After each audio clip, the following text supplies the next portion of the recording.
Oui, le projet APT Sénégal est un projet d'amélioration des performances d'entrepreneuriat et de travail au Sénégal.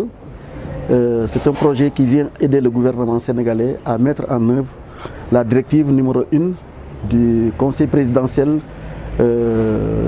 consacrée aux conclusions des assises de l'éducation. Cette directive du président de la République dit désormais la priorité sera accordée à l'enseignement des mathématiques, des sciences, de la technologie et de l'entrepreneuriat. Le projet est venu pour aider le gouvernement à mettre en œuvre la thématique de l'entrepreneuriat qui a démarré cette année dans les collèges de 6 régions du Sénégal, Thiès, Diourbel, Kédougou, Kolda, Sédhiou, Ziguinchor. Et cette année 2018, Tambacounda va être intégré dans le réseau. Vous savez, dans chaque région, il y a des activités, ce qu'on appelle les activités intramuros. Ce sont les professeurs qui sont formés, qui vont dérouler les modules dans les classes avec les élèves. Mais comme c'est un projet pour initier les enfants à l'entrepreneuriat, il y aura beaucoup d'activités qui vont se dérouler en dehors des établissements. Ces activités, le président a dit le 31 décembre 2016 qu'il veut que désormais 30% des enfants qui finissent la 3e soient orientés dans les centres de formation professionnelle. Aujourd'hui, on n'a même pas atteint les 10%. Et vous le savez, ne vont dans l'enseignement, la formation professionnelle, que ceux qui ont échoué dans l'enseignement général. Il faut changer de conception. L'enseignement, la formation professionnelle, c'est ça l'avenir d'un pays. Donc, GED va prendre en charge les activités extramuroses. C'est les visites que les élèves des collèges vont rendre au centre de formation professionnelle. Ils vont aller visiter les lycées techniques. Ils vont aller visiter les entreprises de la région. Dans chaque établissement, il va y avoir une activité génératrice de revenus que l'établissement va dérouler et qui va être financée par le projet. L'ONG va aider les élèves et l'école à gérer et à faire dérouler cette activité génératrice de revenus.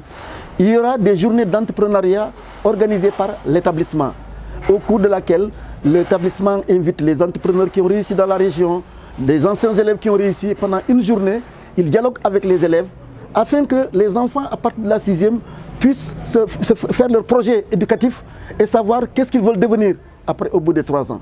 À travers ce projet maintenant, disons que les élèves, les apprenants auront des outils qui leur permettraient à bas âge de choisir, disons, un métier, d'avoir une idée sur l'avenir et de pouvoir, sur la base de ça, se focaliser sur une formation donnée pour un avenir ou bien un métier donné.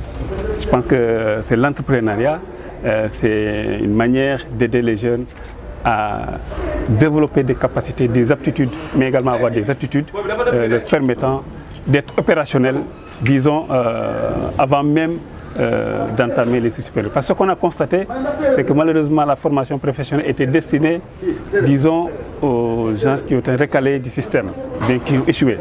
Maintenant, nous avons voulu quand même que la formation professionnelle maintenant devient un choix. Que les élèves, à partir de la 6e jusqu'à la 3e, puissent opter pour devenir des techniciens, puissent opter pour devenir des ingénieurs ou bien devenir des mécaniciens, etc. Donc ils optent un choix, ils optent un métier à bas âge. Et de cela, ils apprendront maintenant à développer tout l'arsenal qui s'y est pour devenir effectivement ce dont ils ont choisi. Merci beaucoup. Donc ce projet APT Sénégal, c'est un projet, comme nous l'avons dit tantôt, qui vise à accompagner les élèves, aussi bien des CEM, des collèges que de la formation professionnelle, à développer leur employabilité. Donc il faut aider les élèves à très tôt être dans la disposition de pouvoir choisir une voie, choisir une carrière, choisir un métier, choisir une trajectoire de vie qui leur permettra de ne pas tergiverser au moment de choisir une série, au moment de choisir un métier ou au moment de pouvoir s'insérer. Donc c'est un dispositif qui a été mis en place au niveau national, qui est un projet inspiré d'un autre qui s'est déroulé au Rwanda et qui a donné des résultats satisfaisants. Et nous sommes en complément avec tous les acteurs qui ont été choisis, c'est-à-dire tous les acteurs institutionnels pour aider à la mise en œuvre de ce projet. Donc vous savez que ces projets-là, c'est des modules qu'on va dérouler dans les écoles, donc 10 modules qui vont toucher aux compétences de vie des élèves, qui vont toucher à leur leadership, à leurs attitudes au travail, à ce qu'ils comprennent l'éducation financière, à qu'ils aient des outils déjà en tant qu'enfants pour pouvoir affronter la vie et qu'ils puissent aussi sur le terrain, voir ce qui se passe dans le domaine socio-économique, dans le domaine des entreprises et dans le domaine des écoles de formation professionnelle. Donc nous, en tant qu'organisation, nous accompagnons le processus, surtout la mise en place de ces clubs entrepreneuriaux, l'accompagner les élèves à pouvoir découvrir le monde du travail, mais aussi les permettre de mettre en œuvre les modules qu'ils ont appris à l'école avec les instituteurs, qu'ils puissent les mettre en œuvre dans la pratique, dans les clubs d'entrepreneuriat, mais aussi dans la vie de tous les jours. Donc l'ONG va aussi travailler avec les communautés parce que nous savons que le choix d'une filière, le choix d'un métier appelle toujours l'intervention du parent.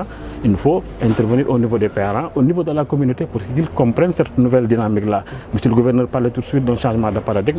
Effectivement, on doit changer de paradigme pour que aujourd'hui le métier, l'enfant puisse le choisir très tôt et que ça puisse tracer son trajectoire et que le parent puisse l'accompagner dans ce sens-là, mais qu'on arrête d'imposer aux enfants une série, un métier ou un choix parce que son père, sa maman a été ça ou veut qu'il soit ceci. Donc ça, c'est une dynamique que nous voulons mettre en place pour freiner tout le chômage des jeunes, pour freiner le sous-emploi des jeunes, pour que les jeunes très tôt sachent que l'autre emploi aussi est là, et sachent très tôt qu'il ne faut pas aller jusqu'en master 2, master bac plus 6, 7, 8 pour aller pas se dire qu'est-ce que je vais faire comme travail, mais qu'ils puissent le faire très tôt, qu'ils puissent avoir un métier et après, s'ils veulent continuer leurs études après, autofinancer leurs études et pouvoir s'insérer facilement. Donc c'est ça l'objectif et nous en tant qu'ONG, nous sommes dans ce processus-là avec les autres acteurs parce que c'est un cadre multi-acteurs qui permettra de mettre en œuvre un projet pareil parce que nous visons après l'institutionnalisation et la pérennisation du projet au niveau du cadre administratif et public.